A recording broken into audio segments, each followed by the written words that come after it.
Hello everyone. तो आज इस वीडियो में हम क्लास 11th के चैप्टर 1 के नोट्स देखेंगे जो मैंने खुद बनाए हैं एनसीईआरटी से। And I hope it will help you guys. सबसे पहले तो चैप्टर की जो मेन थीम है कॉन्स्टिट्यूशन, सारा चैप्टर बस इसके ऑल अराउंड ही घूमता रहता है। तो सबसे पहला जो हमारा क्वेश्चन बनता है, very very important, why do we need a constitution. अब इसमें हमारे 4-5 मेन पॉइंट्स हैं जो हमें पढ़ने की और समझने की ज़रूरत है। तो हमारा फर्स्ट पॉइंट है, it allows coordination and assurance. Means constitution society में मेक श्योर करता है कि सभी लोगों के बीच में कॉपरेशन और कोऑर्डिनेशन मेंटेन रहे। हमारा सेकंड पॉइंट है, specification of decision making power. Means किसके पास कितनी पावर होगी डिसीजन मेकिंग की, चाहे वो एग्जीक्यूटिव हो, लेजिस्लेचर हो, चाहे या फिर जुडिशरी क्यों ना हो। हमारा थर्ड पॉइंट आएगा, limitation on the power of government. इसका मतलब ये है कॉन्स्टिट्यूशन सरकार की जो पावर है ना उस पर भी लिमिटेशन लगाता है ताकि कोई भी गवर्नमेंट डिक्टेटर ना बन जाए। अब फोर्थ पॉइंट को समझने से पहले हमें सोसाइटी की एस्पिरेशन देखनी होगी कि क्या क्या गोल सोसाइटी को अचीव करने होते हैं। तो उसमें पहला आएगा, ओवरकम इनक्वालिटी और deprivation and free of caste discrimination. Mean society में किसी भी प्रकार का कोई भी भेदभाव नहीं होना चाहिए, चाहे वो जाति के आधार पर या किसी भी बेस पे हो। आगे, racial discrimination, individual to live a life of minimal dignity. Means किसी भी प्रकार का कोई भेदभाव नहीं होना चाहिए, काला गोरा का कोई भेदभाव नहीं होना चाहिए इंडिविजुअल। तो इस हिसाब से जो फोर्थ फंक्शन है वो क्या है, the fourth function of constitution is to enable the government to fulfil the aspiration of society and create condition for a just society. ये भी कॉन्स्टिट्यूशन का ही काम है, मतलब बहुत सारे काम है कॉन्स्टिट्यूशन को, मगर ये मेन इंपॉर्टेंट पॉइंट्स हैं जो हमें एग्जाम के पर्पज से याद रखने चाहिए। अब जरा देख लेते हैं साउथ अफ्रीका के कॉन्स्टिट्यूशन में क्या क्या मेन पॉइंट्स हैं, क्योंकि एनसीईआरटी में थोड़ा सा ये मेंशन किया हुआ है तो हमें भी देख लेना चाहिए। हमारा पहला पॉइंट है, प्रमोट कंजर्वेशन ऑफ नेचर, माने प्रकृति को बचाओ। सेकंड पॉइंट है हमारा, protecting persons from unfair discrimination, किसी भी प्रकार का भेदभाव अगेन। और थर्ड पॉइंट है हमारा, government ensure adequate housing and health care to all. अब नेक्स्ट है हमारा इंडोनेशिया का कॉन्स्टिट्यूशन के बारे में 2 पॉइंट लिखे हैं मैंने। पहला पॉइंट आएगा यहाँ पे कि उनकी कॉन्स्टिट्यूशन का क्या काम है, कंडक्टिंग नेशनल एजुकेशन सिस्टम। और दूसरा है हमारा, government to look after poor and destitute children, माने गवर्नमेंट का काम है कि जो बेसहारा बच्चे हैं, जो गरीब बच्चे हैं, उनका वो ख्याल रखें।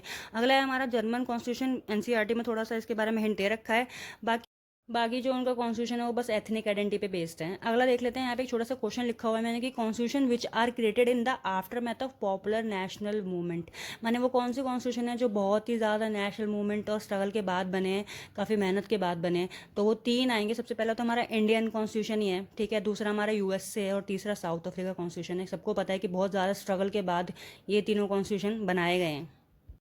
चैप्टर के अंदर नेपाल की कॉन्स्टिट्यूशन का भी मेंशन किया है कि कितनी बार उसको अमेंडमेंट किया गया है। 5 बार अमेंड किया गया है उसको, क्योंकि वहाँ पे कोई स्टेबिलिटी है ही नहीं।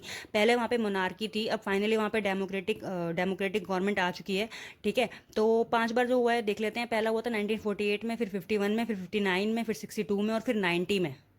मीन्स नेपाल में किसी भी टाइप की कोई स्टेबिलिटी थी ही नहीं। वहाँ का जो मेन इशू वो था वहाँ का किंग, जिसको बार बार अमेंडमेंट के बाद भी समझ में नहीं आ रहा था कि अब नेपाल की जनता को क्या चाहिए, ठीक है। तो राजा ने सारी पावर अपने हाथों में ले ली थी 2002 के अंदर, मगर मोनार्की को अबॉलिश फिर से कर दिया गया कब, 2008 में। फाइनली इनका जो नया कॉन्स्टिट्यूशन वो तैयार हुआ था 2015 में, और उसके बाद से नेपाल को 2008 से ही क्या डिक्लेयर कर दिया गया, डेमोक्रेटिक रिपब्लिक।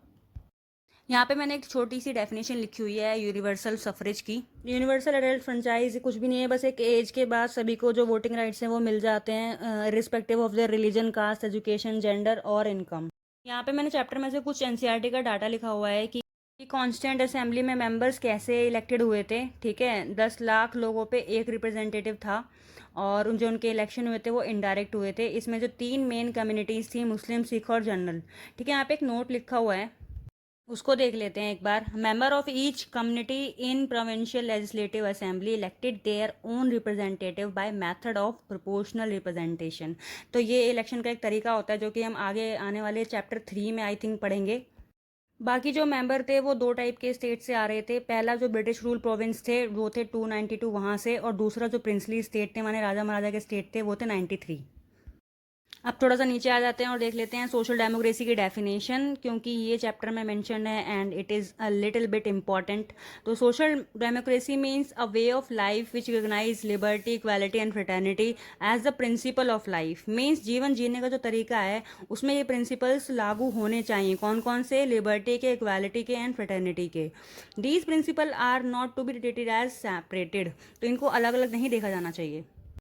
पे लास्ट में 3 पॉइंट्स हैं। पहला पॉइंट है कि Indian constitution was adopted on which date, तो 26 नवंबर 1949। और दूसरा पॉइंट है the constitution came into force, माने कि कॉन्स्टिट्यूशन इफेक्ट में कब आया था, 26 जनवरी 1950। माने कि कॉन्स्टिट्यूशन बन के तैयार तो हो गया था 26 नवंबर तक, क्योंकि हम कॉन्स्टिट्यूशन डे भी 26 नवंबर को ही मनाते हैं, मगर उसको लागू पूरी तरीके से लागू कब तक हुआ था, 26 जनवरी को हुआ था।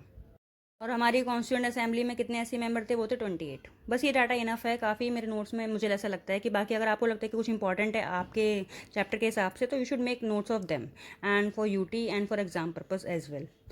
So I hope you found it informative and helpful. Thank you.